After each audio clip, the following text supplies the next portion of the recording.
ऐसा मुझको मालूम होता है। प्रेमी होने के लिए भी स्वाधीन होना जरूरी है और उदार होने के लिए भी स्वाधीन होना जरूरी है और दुख निवृत्ति के लिए भी स्वाधीन होना जरूरी है। तो ये स्वाधीन होना एक ऐसी कॉमन बात है कि जो सबके लिए जरूरी है। अब प्रश्न होता है कि भाई हम कैसे स्वाधीन हो सकते हैं? पराधीनता को लेकर तो पैदा ही हुए हैं, जी भी रहे हैं उसी को लेकर, ये बात ठीक है, पर स्वाधीन हो सकते हैं। स्वाधीन होने का सबसे अच्छा उपाय क्या है?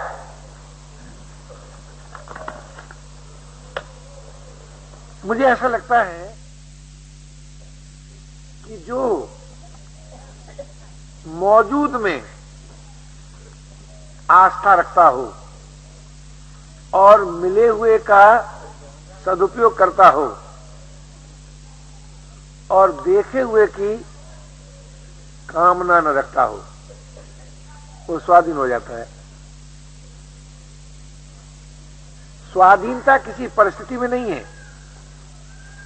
कि अमुक वस्तु हमको मिल जाएगी तो हम स्वाधीन हो जाएंगे, ऐसा नहीं है। क्यों? यदि किसी वस्तु के द्वारा स्वाधीनता मिलेगी तो वस्तु की अधीनता हो जाएगी, किसी व्यक्ति के द्वारा स्वाधीनता मिलेगी तो व्यक्ति की अधीनता हो जाएगी। तो स्वाधीनता किसी परिस्थिति में नहीं है। आप बड़े से बड़ा चित्र बनाइए, कल्पना कीजिए कि ये वस्तु मुझको मिल जाएगी तब मैं स्वाधीन हो जाऊंगा, ये परिस्थिति आ जाएगी तब मैं स्वाधीन हो जाऊंगा, तो ऐसी कोई परिस्थिति नहीं मिलेगी। अब आप लोगों में अगर इस बात को न मानते हो और ये मानते हो कि किसी परिस्थिति विशेष में स्वाधीनता मिल सकती है, तो आप में से कोई बताएं, मुझे अपनी राय बदलने में कोई ऐतराज नहीं होगा, तुरंत बदल दूंगा।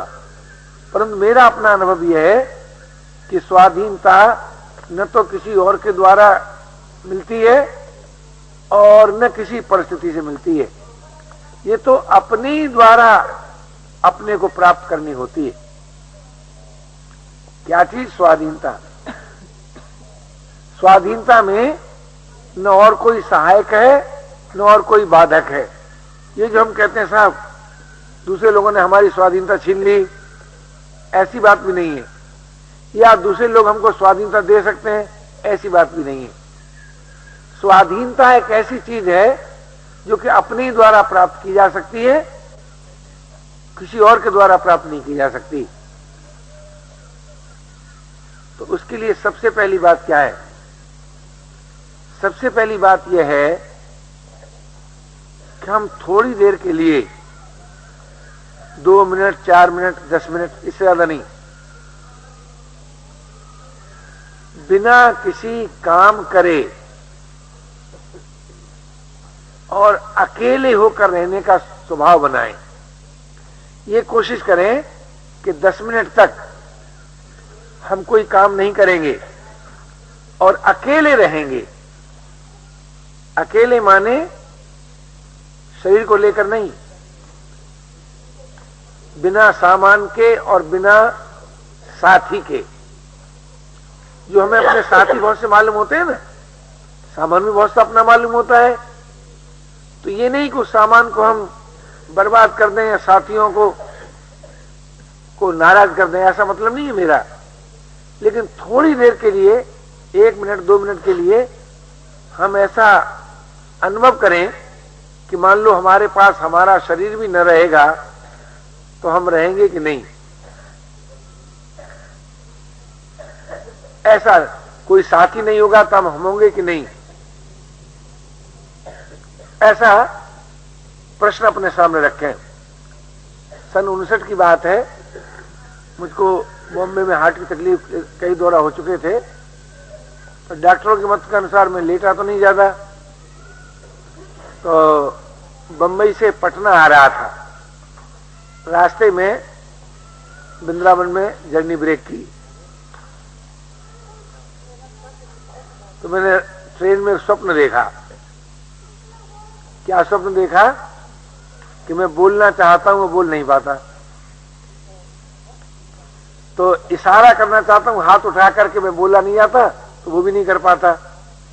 पैर से दूसरे आदमी को जगाना चाहता हूं, वो भी नहीं, जो मैं चाहता हूं सो ही नहीं कर पाता। ऐसा मैंने स्वप्न देखा। तो स्वप्न में जब प्राणी दुखी होने जाता है ना, तो एकदम आंख खुल जाती है। आंख खुल गई, अरे ये स्वप्न था। किंतु मैं सोचने लगा कि ये तो स्वप्न था, परंतु क्या एक दिन वो नहीं आएगा कि जब हम बोलना चाहेंगे नहीं बोल पाएंगे, सुनना चाहेंगे नहीं सुन पाएंगे, देखना चाहेंगे नहीं देख पाएंगे। एक दिन आएगा तो भाई। तो मैंने सोचा कि मुझे स्वप्न में इस दशा में तकलीफ क्यों हुई। वो इसलिए हुई ना कि मैं बोलना चाहता था। मुझे कोई और कोई तकलीफ तो थी नहीं, कहीं दर्द नहीं था, कोई पीड़ा नहीं थी। सिर्फ यही था कि जो मैं करना चाहता हूं सो नहीं कर सकता। तो मैंने कहा भाई ये दिन तो एक दिन आएगा। अब क्या करना चाहिए कि अब इस बात पर विचार करना चाहिए कि यदि हमें और आपको यह मालूम हो जाए, हमारा आपका ये अनुभव हो जाए कि कुछ न करने में भी जीवन है, कुछ न करने पर भी हम हैं और जीवन है। अगर ये अनुभव हम और आप कर लें तो अभी स्वाधीन हो जाए। स्वाधीन हमें कौन नहीं होने देता। हम सोचते हैं कि हमारे पास अमुक वस्तु नहीं रहेगी तो मानो हमारा अस्तित्व ही नहीं रहेगा। ऐसा जो सोचते हैं, अमुक साथी नहीं रहेगा तो हमारा अस्तित्व ही नहीं रहेगा, ऐसा जो सोचते हैं, इसी से हम पराधीन हैं। लेकिन भाई कौन साथी है जो रहेगा? हमेशा कोई साथी रहेगा? हमेशा कोई सामान रहेगा आपके पास? हमेशा आप कुछ न कुछ कर सकेंगे? तो हमेशा कोई साथी नहीं मिलेगा यहां, हमेशा कोई वस्तु नहीं रहेगी, हमेशा हम कुछ कर सकें ऐसा हमेशा नहीं होगा। श्रम रहित होना ही पड़ेगा, साथी रहित होना ही पड़ेगा, सामान रहित होना ही पड़ेगा। अगर आप साथियों के रहते हुए, सामान के रहते हुए, करने की शक्ति रहते हुए अगर थोड़ी थोड़ी देर के लिए आराम करना पसंद करें, आलस्य करना नहीं, अकर्मण्य होना नहीं, आराम करना। आराम कब होता है कि जब जरूरी काम पूरा कर डालते हैं और बिना जरूरी काम छोड़ देते हैं, तब आराम मिलता है। अगर हम थोड़ी थोड़ी देर के लिए आराम करने का स्वभाव बनाएं, अकेले होने का स्वभाव बनाएं, तो हमें अपने में, कहीं बाहर नहीं, अपने में अपने प्रियतम की प्राप्ति हो जाएगी। ये बात अनुभव करने की है और अभी अनुभव करने की है और अपने द्वारा अनुभव करने की है। आप सोचिए, जब नहीं बोलते हैं तब बोलने की शक्ति कहां चली जाती है? नहीं देखते हैं तो देखने की शक्ति कहां चली जाती है? नहीं सुनते हैं तो सुनने की शक्ति कहां चली जाती है? तो जैसे हम देखने की दशा में अपने को अनुभव करते हैं, क्या वैसे ही हम न देखने की दशा में अनुभव नहीं करते हैं? जैसे हम बोलने की दशा में अपने को अनुभव करते हैं, वैसे ही क्या हम न बोलने की दशा में अपने को अनुभव नहीं करते हैं? ऐसे ही हम सुनने की दशा में अपने को अनुभव करते हैं कि हम सुन रहे हैं, ऐसे ही न सुनने की दशा में नहीं करते हैं क्या? जरूर करते हैं, जरूर करते हैं। क्यों? हम दोनों अवस्थाओं से परिचित हैं, क्रियाशीलता से भी और न करने की स्थिति से भी। करने न करने दोनों दशाओं में हम जरूर होते हैं। अब उस हम में क्या है, करने में क्या है, वो आप अनुभव कर चुके हैं।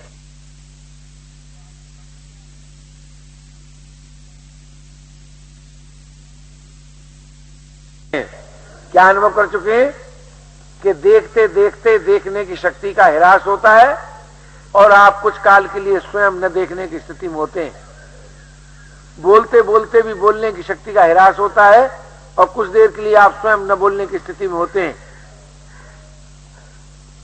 प्रत्येक प्रवृत्ति के अंत में आप स्वयं कुछ काल के लिए निवृत्ति में होते हैं।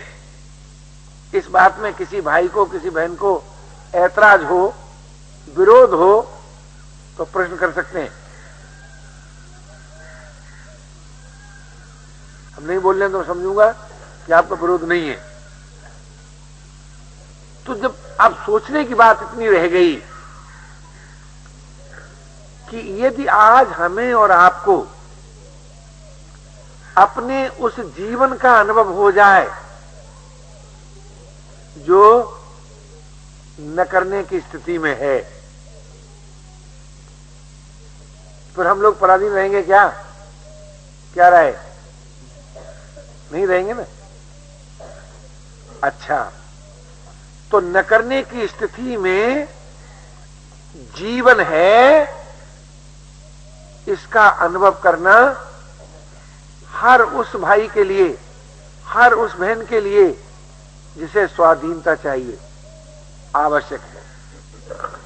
अगर आपने ये कहा, ये अनुभव नहीं हुए आपको और ये अनुभव है कि करने ही में जीवन है, तो फिर स्वाधीनता का प्रश्न गलत है। क्यों? बिना पर का आश्रय लिए हम परिश्रम कर सकते हैं क्या? क्या रहा है भाई, बोलो। पर का आश्रय लिए बिना परिश्रम कर सकते हैं क्या? अगर आप ये मानते हैं नहीं कर सकते हैं, तो स्वाधीन होने के लिए परिश्रम से रहित होना पड़ेगा कि नहीं? क्या रहा है? अच्छा, परिश्रम से रहित होने के लिए आवश्यक कार्य पूरा करना पड़ेगा कि नहीं? अनावश्यक कार्य छोड़ना पड़ेगा कि नहीं? जी, तो अब ये कि कितना जरूरी हो गया कि अनावश्यक कार्य का त्याग कर दें और आवश्यक कार्य को पूरा कर दें, तब हमें मिलेगा विश्राम। और उस विश्राम में भक्त का भगवान मौजूद है, जिज्ञासु का तत्वज्ञान मौजूद है, योगी का योग मौजूद है। इसमें लेस मात्र भी संदेह की बात नहीं है। यदि भक्त का भगवान विश्राम में नहीं है, यदि योगी का परम तत्व विश्राम में नहीं है, यदि जिज्ञासु का तत्वज्ञान विश्राम में नहीं है, तो फिर भाई वो सभी के लिए संभव नहीं है। क्यों? कार्य करने की क्षमता क्या दो व्यक्तियों की भी समान होती है? क्या राय? नहीं होती। अच्छा, तो जब कार्य करने की क्षमता दो व्यक्तियों की समान नहीं होती, तो कार्य करने में जो भगवान मिलेगा वो एक ही आदमी मिलेगा, दो को भी नहीं मिलेगा। क्या राय? लेकिन भगवान तो हर भक्त को मिलना चाहिए, जिज्ञासु हर तत्वज्ञान हर जिज्ञासु को होना चाहिए, योग हर योगी को मिलना चाहिए। तो जो चीज सभी को मिल सकती है वो विश्राम में है, श्रम में नहीं है।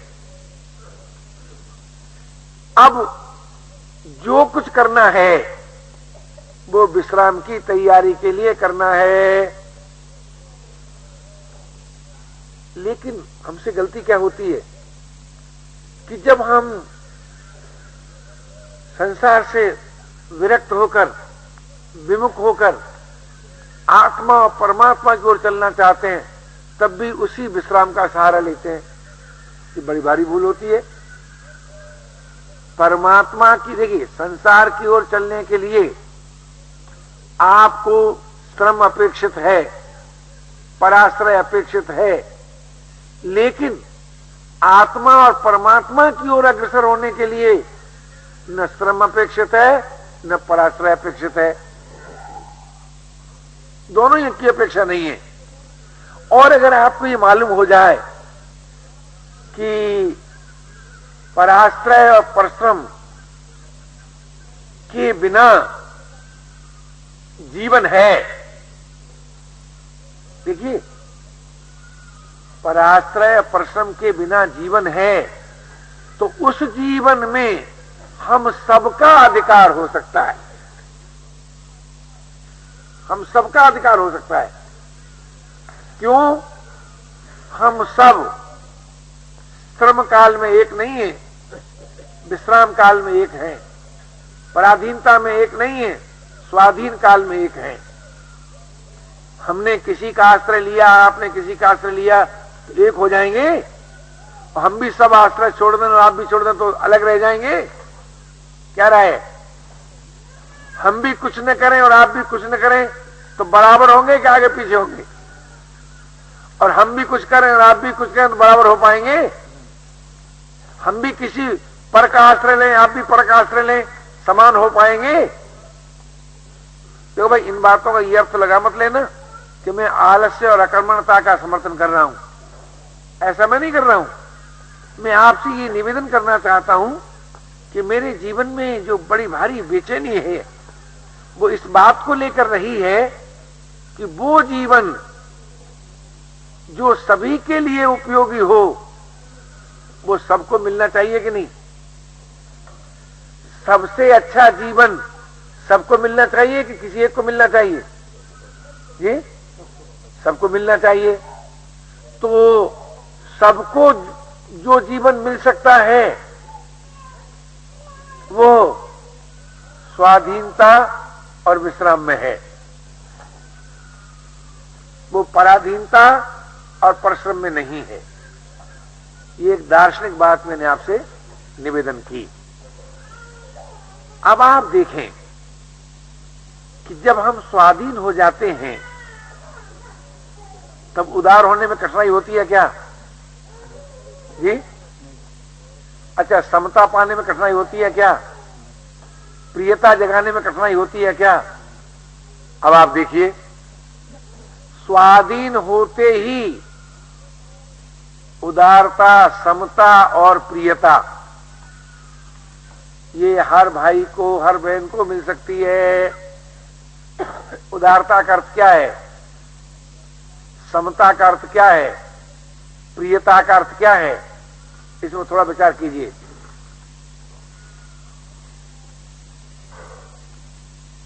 उदारता का अर्थ है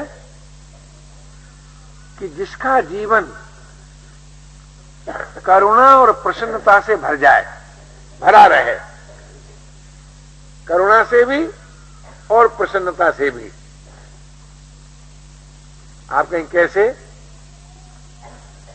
जब आपका परिवार का कोई आदमी, जैसे किसी पिता से पूछा जाए कि जब तुम्हारा लड़का बहुत योग्य सिद्ध हो जाता है तो प्रसन्नता होती है कि नहीं? जी, तो जिसे हम अपना मानते हैं उसको जब सुखी देखते हैं तो प्रसन्नता होती है कि नहीं होती?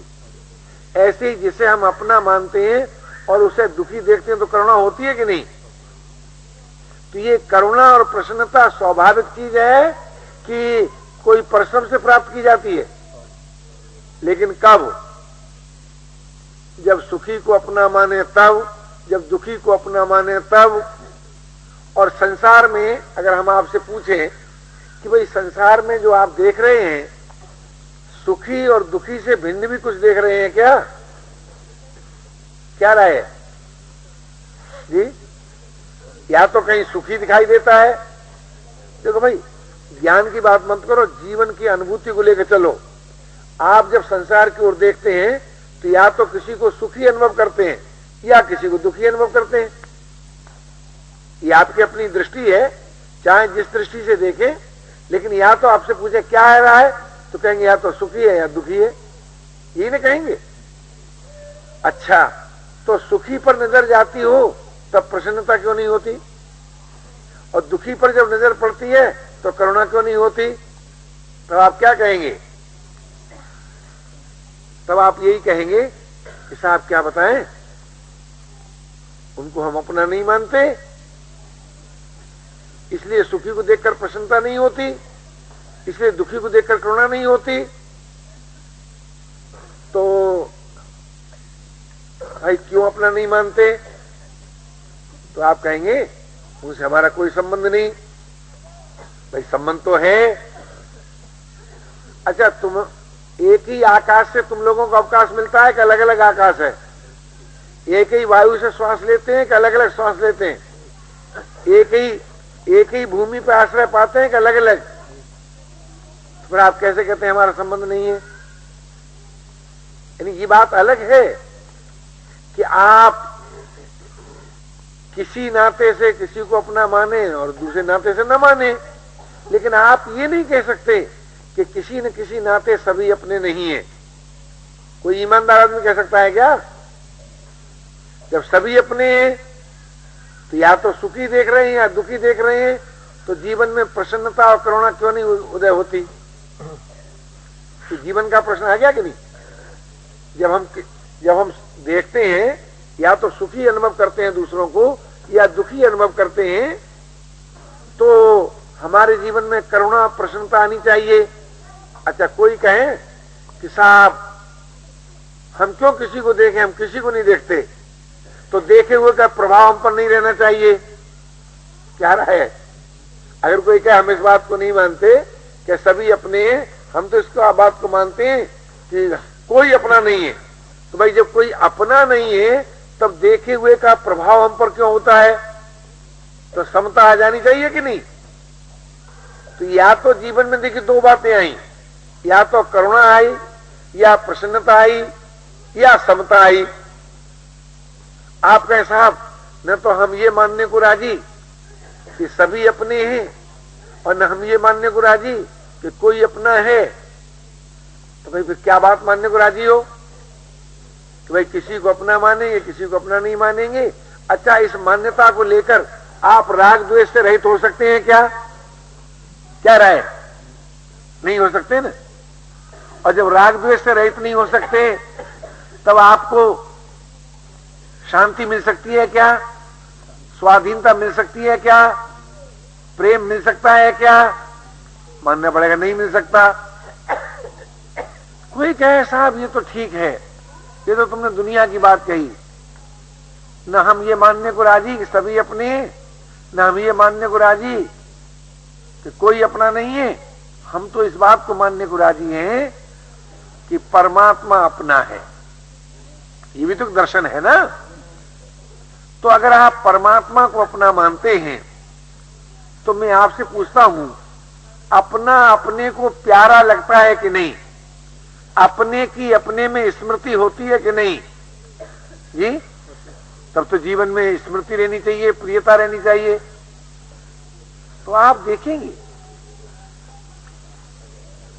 नीरसता का अत्यंत अभाव, नीरसता का अत्यंत अभाव या तो करुणा से होता है, या प्रसन्नता से होता है, या समता से होता है, या प्रियता से होता है। आप किसी अन्य प्रकार से जीवन में से निरसता को मिटा सकते हैं क्या?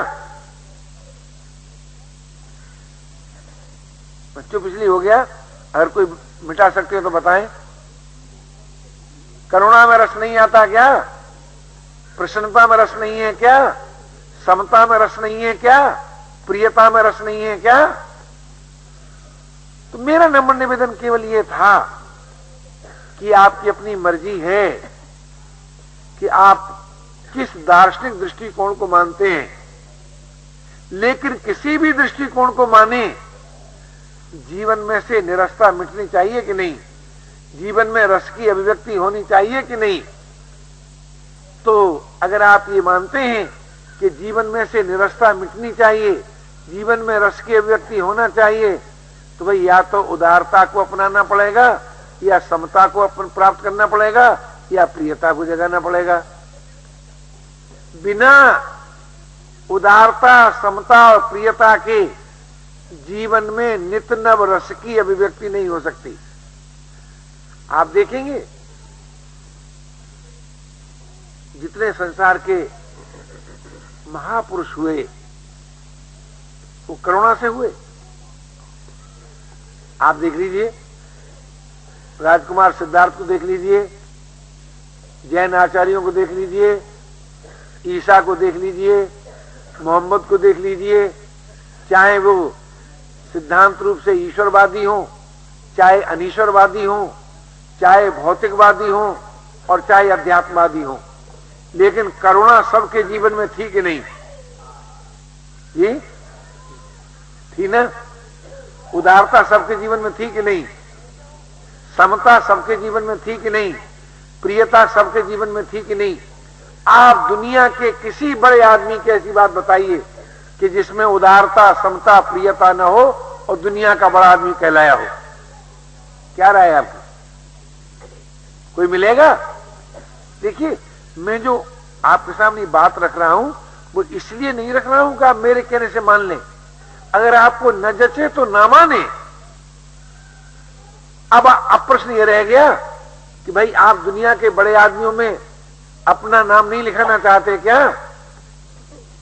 अगर लिखाना चाहते हैं तो उदार होने में, समता पाने में, प्रियता जगाने में आप बिल्कुल पराधीन नहीं है।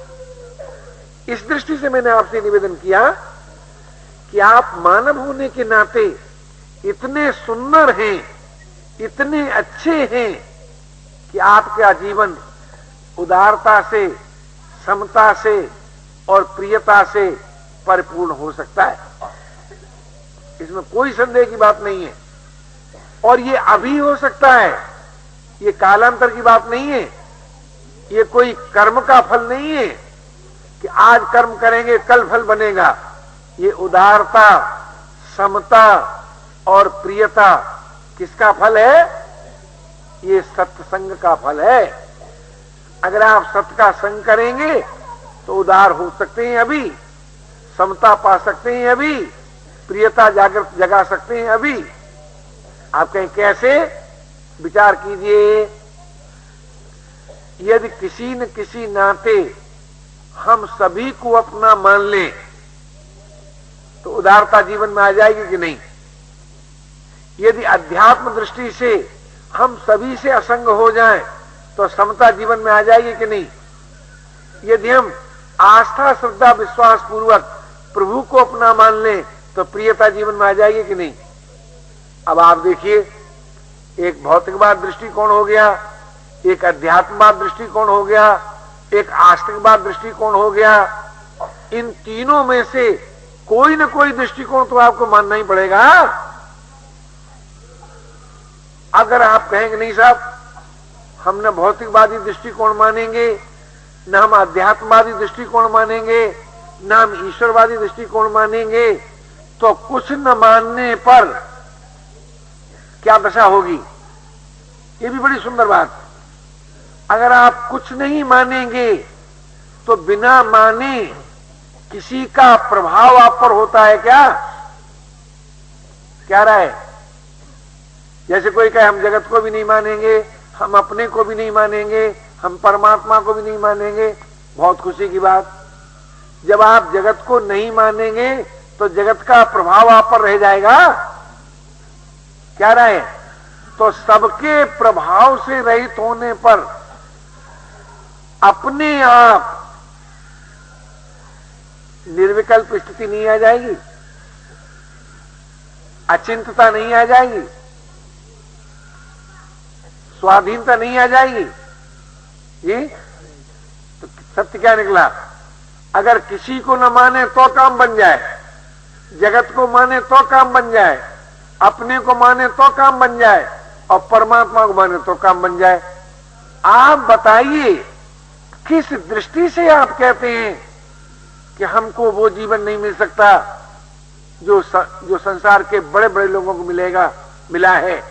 तो केवल एक ही बात हो सकती है कि आप कोई बात मानने न मानने के लिए राजी न हो, तब क्या उपाय है? तब तो मनुष्य संगी नहीं होती। मनुष्य संज्ञा तो तभी ना आरंभ होती है जब आप कुछ मान सकते हैं, कुछ नहीं मान सकते। या तो न मानने वाली बात माने या मानने वाली बात माने।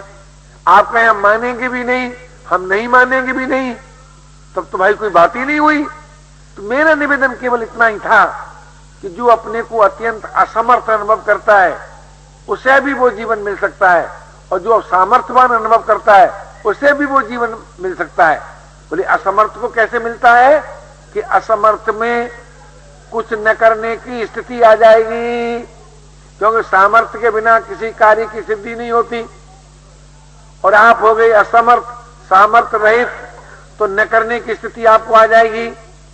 और सामर्थ्यवान अगर आप हैं तो सामर्थ्य के सदुपयोग के बाद सामर्थ्य का तादात्म्य टूटकर भी न करने की स्थिति आ जाएगी। कैसा मंगलमय विधान है, कैसा अनुपम विधान है कि असमर्थ को भी जीवन मिल जाए और समर्थ को भी जीवन मिल जाए। लेकिन जो सामर्थ्य का दुरुपयोग करे और ऊपर से कहे असमर्थ और भीतर से करे सामर्थ्य का दुरुपयोग, उसको कहते हैं असत का संग। मेरा निवेदन केवल इतना था कि जो आपका सत्य है उसको आप स्वीकार करें, आपका सर्वतोमुखी विकास हो जाएगा, जरूर हो जाएगा।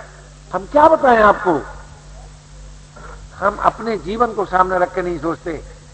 सचमुच हमने नहीं सोचा कि परमात्मा क्या है।